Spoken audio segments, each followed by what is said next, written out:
आदरणीय जाखड़ जी का विश्व की सबसे बड़ी पार्टी में स्वागत है और इस अवसर पर मैं पार्टी के राष्ट्रीय अध्यक्ष आदरणीय नड्डा जी से आग्रह करूंगा कि वे शब्दों के माध्यम से जाखड़ जी का पार्टी में स्वागत करें।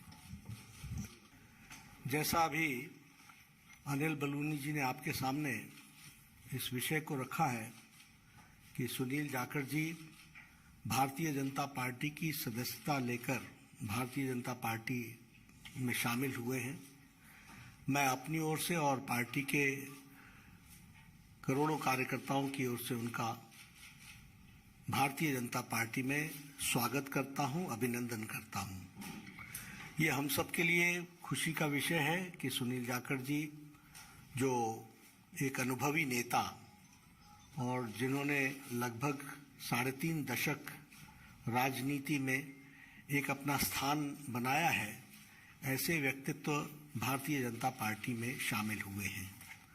आपने कई जिम्मेवारियां निभाई हैं, प्रदेश के कांग्रेस के एक समय अध्यक्ष भी रहे, एलओपी भी रहे, लोकसभा में भी रहे, विधानसभा में लंबे अरसे तक रहे और एक अपनी खास छवि पार्टी से अलग हट करके आपने स्थापित की और किसानों के नेता, युवाओं के दिलों में जगह एक ईमानदार छवि के साथ आपने कई जिम्मेवारियों पर काम किया है। आज मैंने आप सबसे पहले भी कहा था कि पंजाब में राष्ट्रवादी ताकतों का जो प्रथम स्थान है वो भारतीय जनता पार्टी ले रही है और इसलिए आवश्यक होता है कि राष्ट्रवादी विचार रखने वाले सभी लोग भारतीय जनता पार्टी के साथ जुड़े और मजबूती प्रदान करें। Punjab is a border state, more than 550 kilometers border is along with Pakistan.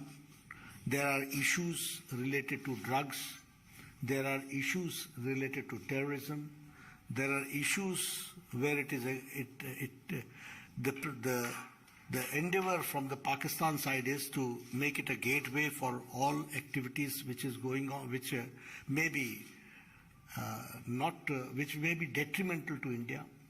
तो ऐसे में राष्ट्रवादी ताकतों का मजबूत होना पंजाब में आज की आवश्यकता है और आज पंजाब में भारतीय जनता पार्टी ऑपोजिशन की आवाज बन करके आ रही है और इसीलिए मैंने उस समय भी कहा था कि बहुत लोग कांग्रेस से और अकाली दल से भी जो भी राष्ट्रवादी ताकतों के साथ जुड़ना चाहते हैं वो भारतीय जनता पार्टी के साथ आना चाहते हैं। इस कड़ी में मैंने पहले कहा कि एक अपनी छवि रखने वाले ऐसे सुनील जाखड़ जी ने आज भारतीय जनता पार्टी की सदस्यता ली है और मुझे पूरा विश्वास है कि वह हम सबके साथ मिलकर के हम पंजाब को एक नए मुकाम पर ले जाएंगे और राष्ट्रवादी ताकतों को मजबूत करने में उनका अनुभव का हम सदुपयोग करेंगे और पार्टी मजबूत होगी पंजाब को मजबूत करने के लिए, पंजाब को मजबूती प्रदान करने के लिए और उसमें सुनील जाखड़ जी का विशेष योगदान रहने वाला है। मैं पुनः आपका अभिनंदन करता हूं, स्वागत करता हूं और मैं निवेदन भी करूंगा सुनील जी से कि आप जरूर कुछ अपने उद्गार कहें और बहुत बहुत धन्यवाद आदरणीय बीजेपी के अध्यक्ष नड्डा साहब, जो आपने मुझ जैसे व्यक्ति को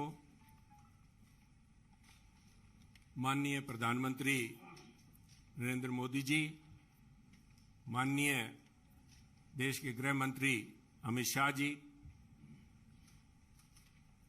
उनके साथ उनकी सहमति से मुझ जैसे व्यक्ति को आज अपनी पार्टी में शामिल होने का ये मौका दिया। मैं आभारी हूं मंच पे जो मौजूद हमारे प्रभारी अनिल बलूनी जी हैं। मैं आभारी हूं खास तौर पे प्रवेश वर्मा जी का, जो खास तौर पे इस मौके पे यहाँ पहुंचे हैं। मैं आभारी हूं अरविंद खन्ना जी का, मैं आभारी हूं मनजिंदर सिंह सरसा जी का, मैं आभारी हूं परमिंदर जी का कि आप सबके सहयोग से आज इस बीजेपी के मंच पे नड्डा साहब की हाजिरी में बीजेपी में शामिल होने का मौका आपने दिया। धन्यवाद नड्डा साहब। आप सभी ये कोई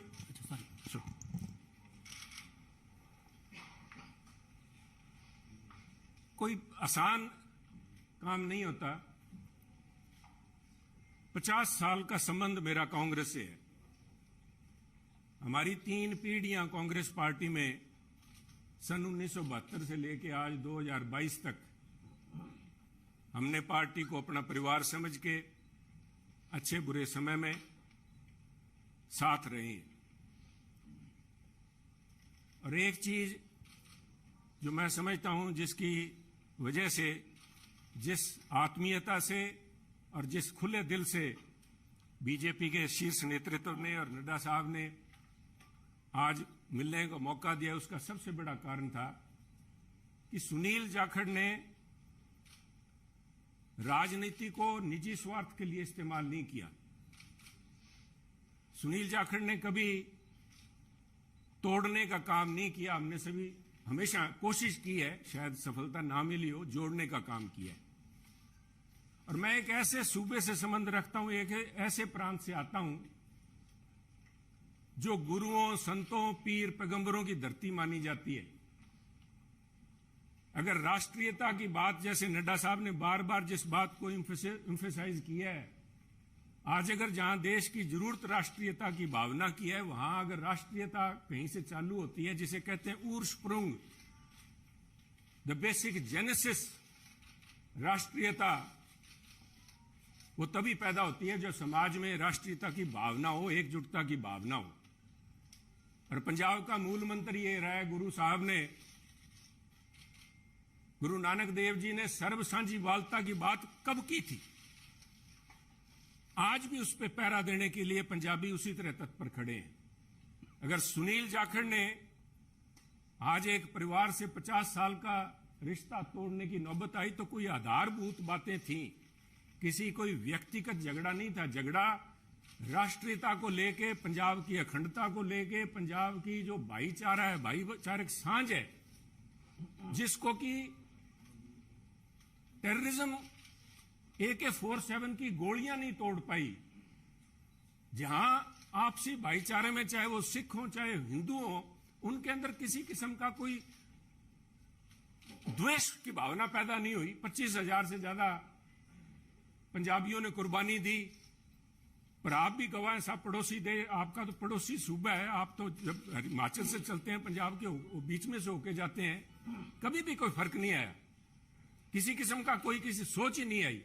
और उसी राष्ट्रीयता की भावना के लिए पहरा दे के सुनील जाखड़ ने अपनी 50 साल की जिंदगी का वही मूल मंत्र था। परंतु दुख इस बात का है, मैं बड़े भरे मन से कह रहा हूं कि आज जब अपने परिवार से नाता तोड़ के दूसरी जगह जब मैं आया हूं यहां पे, तो उसका कारण यह था कि सुनील की आवाज, सुनील को इस बात के लिए कटघरे में खड़ा किया गया कि उसने इस बात का विरोध किया कि आप पंजाब को जाति पाति धर्म के नाम पे नहीं तोड़ सकते। पंजाब को आप परसेंटेज में नहीं दे सकते कि ये अमुक जो धर्म है, अमुक जाति है, अमुक समुदाय है, उसकी परसेंटेज कितनी है, 30% है, 40% है, 15% है। मैं समझता हूं पंजाब एक सूबा है जिसने देश के लिए template has established a template for the country.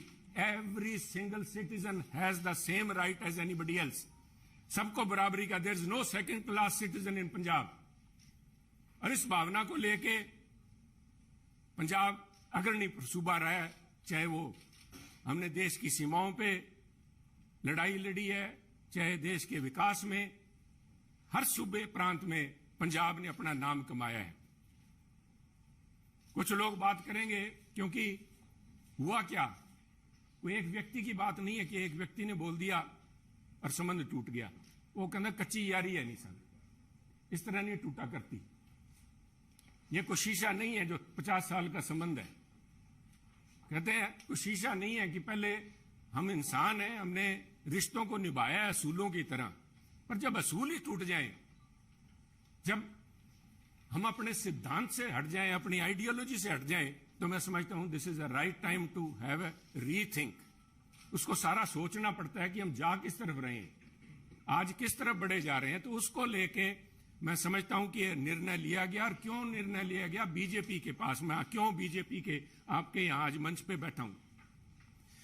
सब तरह तरह की अटकलें लगाई जा रही थी सुनील को लेके, कयास लगाए जा रहे थे, क्यों बड़ा स्वाभाविक था। जिस दिन से नड्डा साहब आपने देखा कि मैंने गुड बाय बोला, मेरी तरफ से तो गुड बाय 11 तारीख को, जिस दिन मैंने देख लिया कि आवाज के ऊपर पाबंदी लगाने के लिए नोटिस जारी किए जा रहे हैं, तो आवाज नहीं रोकी जा सकती। सुनील को आप पद से हटा सकते हो, किसी से दूर कर सकते हो, सुनील की आवाज गिरवी नहीं रखी जा सकती। आवाज राष्ट्रीयता के लिए उठेगी। परंतु क्या कारण बने ना साहब, मैं आज कुछ बातें आपसे शेयर, आपके पास अगर मुझे पता है आपको जयपुर भी जाना है, पर 2 मिनट में लूंगा आपके कीमती समय के। पार्लियामेंट के अलावा मुझे 1.5 साल पार्लियामेंट में काम करने का मौका मिला सरसा जी, पर उसके बाद पार्लियामेंट से बाहर मेरी मुलाकात हुई माननीय प्रधानमंत्री से जब वो पंजाब आए। करतारपुर कॉरिडोर एक बहुत लंबे समय की मांग, बलूनी जी, जो सारे सिख समुदाय की नहीं, पूरे पंजाबियों की, जो भी व्यक्ति पंजाब से प्रवेश जी जुड़ा हुआ सबका था कि हमें करतारपुर साहब जाके हमें अपनी बात श्रद्धा नमन करने का, उसकी संभाल का, उस हमारे गुरु घर का हमें को मौका मिले। उस समय यह सौभाग्य था कि मुझे वहां पे प्रधानमंत्री जी के पास बैठ के गुरु का लंगर छकने का मौका मिला, उनसे बात करने का मौका मिला, उनकी भावनाएं समझी। वो तो एक मुलाकात थी, एक मुलाकात से 50 साल के संबंध नहीं टूटते। परंतु मेरा हमेशा ये भावना रही है कि पंजाब कुर्बानियां बहुत दी हैं, टेररिज्म के अंदर कुर्बानियां दी है देश की रक्षा के लिए। जब भी मौका पड़ा है, चाहे जब से धाड़वी पंजाब आने लगे हैं, चाहे उसके बाद पाकिस्तान हो, चाहे चाइना हो, हर पंजाबियों ने कुर्बानियां दी हैं। और उस कुर्बानियों को चलते मेरे एक मानना था हमेशा ही कि भी मौका लगा तो प्रयास करेंगे कि पंजाब को एक स्पेशल स्टेट का स्टेटस दिया जाए। नड्डा साहब, कागजों में तो अभी फॉर्मली नहीं दिया गया, कॉन्स्टिट्यूशनली तो नहीं दिया गया, बहुत सी मजबूरियां, सरकारों की वक्त की मजबूरियां होती हैं। परंतु मेरा मानना है कि व्यवहारिक तौर पे माननीय प्रधानमंत्री ने पंजाब को स्पेशल स्टेटस दे दिया। और उसका जीता जागता सबूत है जब माननीय प्रधानमंत्री ने लाल किले पे हिंद की चादर गुरु तेग बहादुर जी का 400वां प्रकाश दिवस मनाया, तो मैं समझता हूं कि उनके जो सबसे ज्यादा कट्टर विरोधी थे, उन्होंने भी अपने दिल में स्वीकार किया कि वो पंजाब की नब्ज समझ गए। पंजाब की जो भावना है कि पंजाबी मिलजुल के मानस की जात सब एक को पहचानबे, कहां कश्मीर के पंडितों को लेके चाहे आज तक संघर्ष चल रहा है, कब गुरु साहब ने यहां पे इन मुगलों के पास आके अपनी कुर्बानी दी थी। और मैं समझता हूं उस भावना को नमन है। उस भावना को जितना भी कहें, चाहे बहुत से माननीय प्रधानमंत्री ने अपने कार्यकाल के दौरान बहुत से ऐसे काम किए हैं, पर एक पंजाबी के तौर पे मैं, शायद किसी को अच्छा ना लगे, मैं समझता हूं ये जो उनका एक कदम था, ये एक इज अ लैंडमार्क। इसने अपने आप लोगों की भावनाएं, लोगों की आज भावनाएं उनके साथ जुड़ी। और मैं समझता हूं कि आज मेरा यह सौभाग्य है कि पंजाबी होने के नाते और गुरु साहब की उस धरती से आते हुए, जैसे गुरु नानक देव जी के बारे में अल्लामा इकबाल ने कहा था कि फिर उठी सदा आखिरी एक तौहीद की पंजाब से, मर्दे कामिल ने जगाया हिंद को फिर ख्वाब से। आज मैं समझता हूं फिर वही भावना पंजाब से लेके यहां पे उस भावना, उस अलग की, उस ज्योति की एक, उसको लेके मैं आज बीजेपी में आया हूं। और मैं समझता हूं कि आप लोगों के सहयोग, आपके मार्गदर्शन, माननीय प्रधानमंत्री अमित शाह जी के मार्गदर्शन में अगर मैं रत्ती भर भी देश में और पंजाब के लिए उस अखंडता को कायम रखने में कामयाब होता हूं तो मेरा जीवन सार्थक मैं मानूंगा। आपका बहुत बहुत धन्यवाद। जय हिंद, जय हिंद साहब। इस कार्यक्रम में शामिल होने के लिए आदरणीय राष्ट्राध्यक्ष जी का बहुत बहुत धन्यवाद और मीडिया के सभी साथी बहुत कम समय में आप सब लोग आए, आप सबका बहुत बहुत धन्यवाद।